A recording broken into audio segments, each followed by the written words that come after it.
père est AS et ma mère AS. Donc ils ne savaient pas et ils se sont mis ensemble. Ce qui a fait que je suis SS. Déjà à l'âge de conscience, dans les 5-6 ans, j'avais eu une grosse crise au CP à l'âge de 6 ans. Et c'était vraiment pas la joie parce que quand tu cries, tu pleures parce que tu as mal. Tu as vraiment mal dans tes articulations et tout.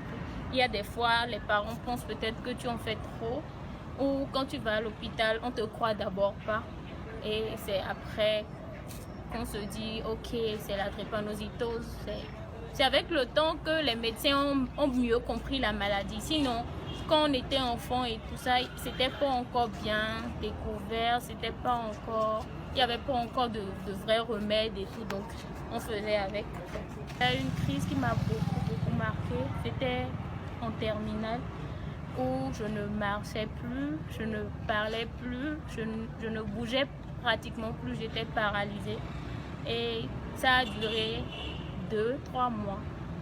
2-3 mois, oui. Même en quatrième, j'ai souvent des crises. La forme S, les SS sont la forme qui a plus de crises en fait. Donc même en quatrième, j'ai fait une crise où mes camarades m'appelaient la ressuscitée. Donc il y a tellement de ces crises-là qui viennent en intervalle de 2 ans, 3 ans, 1 an. Fréquemment, tu as des douleurs. Mais ces grosses crises-là viennent souvent après 1 an ou 2 ans ou 3 ans, quoi. Ça arrive tous les jours depuis mon enfance. Et je pense que ça arrive à tous les drépanocytaires. D'abord, quand tu es drépanocytaire, tu n'as pas droit à aller en colonie de vacances, par exemple.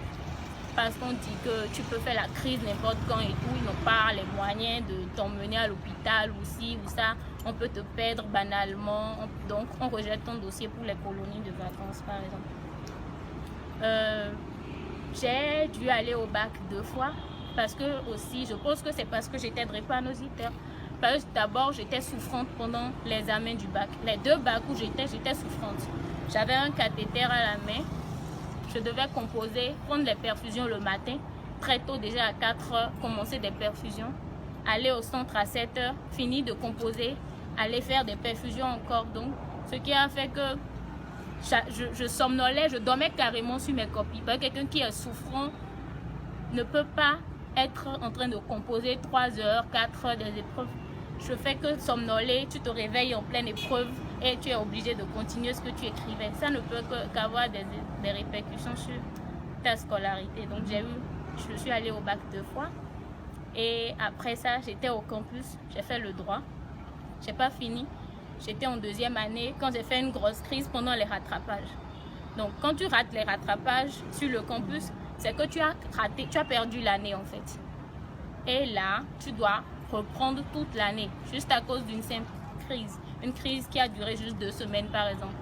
Il n'y a pas de j'étais malade là-bas. Il n'y a pas de non, j'ai les fiches de l'hôpital. Si, reprenez-moi les compos s'il vous plaît. Donc j'ai perdu une année.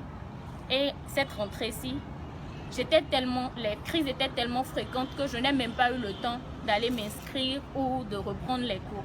Donc ce qui fait que j'ai mis une pause à mes études en attendant.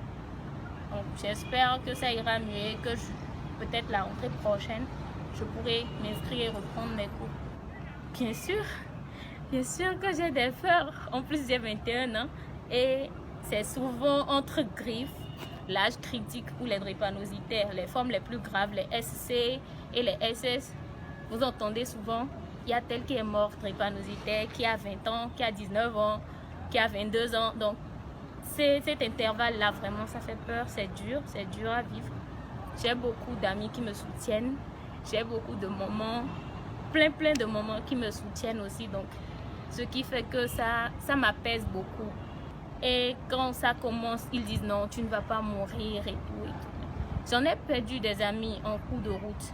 J'ai perdu une copine la dernière fois au CNHU pendant ma crise. Elle avait un bébé, elle avait juste 22 ans. Donc, quand tu vois ces trucs-là se passer juste devant tes yeux et que tu ne peux rien, et tu te dis aussi que ça peut t'arriver d'un jour à l'autre, ça peut aussi t'arriver. Donc voilà, ça te fait forcément peur. Même si tu pries et que tu te dis non, ça va pas m'arriver, j'ai foi et tout. Et je prends soin de moi et tout. Tu ne peux qu'avoir peur.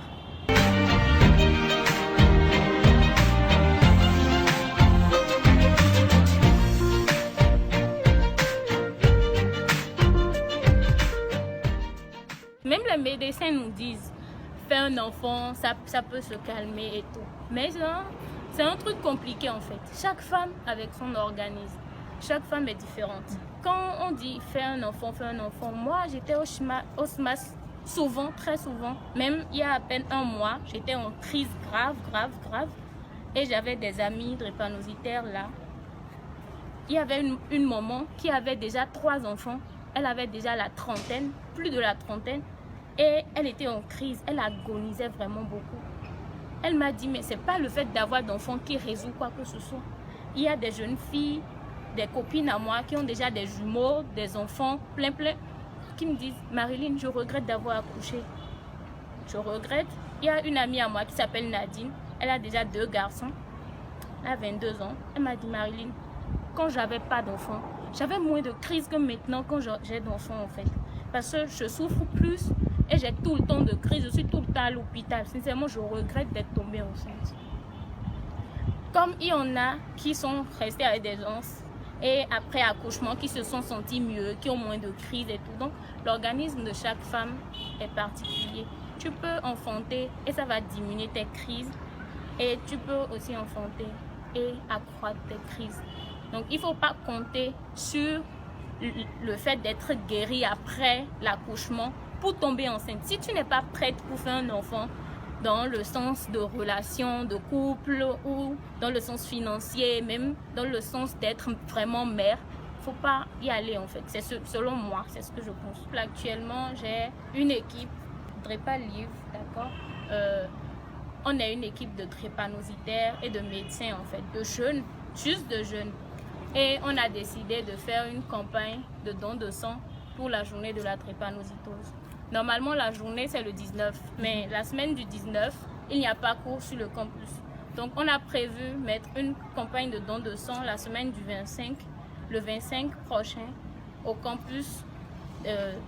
Ils seront là, sur le campus, devant le centre commercial ENAM, un bus du CNHU, de la banque de sang du CNHU, qui va faire des prélèvements de dons de sang à ceux qui voudront bien donner un peu de leur sang aux malades drépanocytaires. Parce que pendant les crises, les SS, ils sont souvent anémiés, très anémiés. Et on nous fait souvent des transfusions sanguines.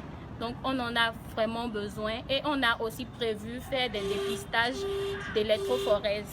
Donc, ceux-là qui viendront, normalement, au lieu de payer 7 000 francs pour l'électrophorèse, ils auront leur électrophorèse à 2 000 francs. Et ils sauront s'ils sont AS, SS, SC ou AA. Parce que c'est vraiment important pour pouvoir se mettre en couple. Même si tu n'es pas malade et que tu es en couple avec quelqu'un, tu penses que la personne aussi n'est pas malade. La drépanocytose, ce n'est pas une affaire de « je ne suis pas malade, je n'ai pas de maladie, donc ce n'est pas mon problème ». Parce qu'il y en a beaucoup qui pensent ça. Mais tu peux ne pas être malade et être AS. Et avoir ton petit ami qui n'est pas malade et qui est aussi AS.